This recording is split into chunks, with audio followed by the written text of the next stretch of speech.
Do you think there's a liberal hypocrisy at the bottom of all this? I mean, one word, Polanski. Is there a sense that we forgive artistic people on one level because we think, oh, they're creating great art, it's okay? And in fact, actually, I have a good in on that because I have a part to play in that, because when I was working with Mike Nichols, a man I loved, he asked me to sign a petition when Polanski was to be extradited. Do you remember? It was about 15 years ago.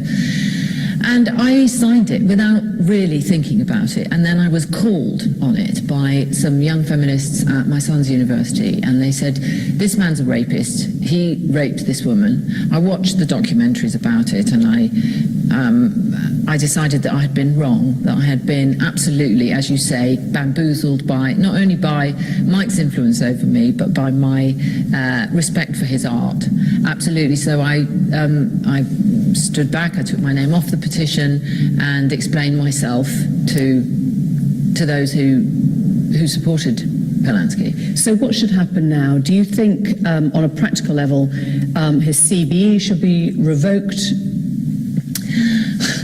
Sure. I mean, you know, that's not the most important thing to me. The most important thing to me is that we extrapolate from this event what's really going on. That's what's most important. Otherwise, all that's going to happen is everyone is going to go, well, do you remember Jimmy Savile? Do you remember Harvey Weinstein? And not go, what we need to say is we need to change this. If we want to do something, we have to get more women into this profession in positions of power. This is the moment you say, I think Hollywood will now change. Can you say that hand on heart?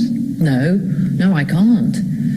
I can't. But I do see and hear a lot of voices, and I do want to add mine to theirs and say that Hollywood can and must change. And if everyone is talking about Harvey Weinstein right now, and you've suggested there are probably plenty of others who are guilty of pretty similar behaviour, why aren't people coming out about the others? I think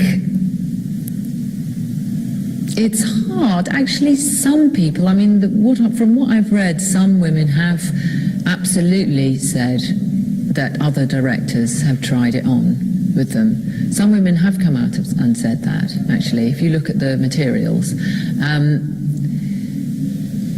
Perhaps the more of us who say this is endemic, let's just say it's endemic.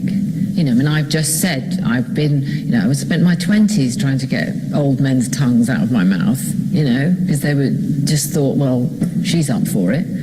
You know, so I would imagine that happens really very regularly. And so perhaps this is a moment when we can say to men and women, open your eyes and open your mouths and say something.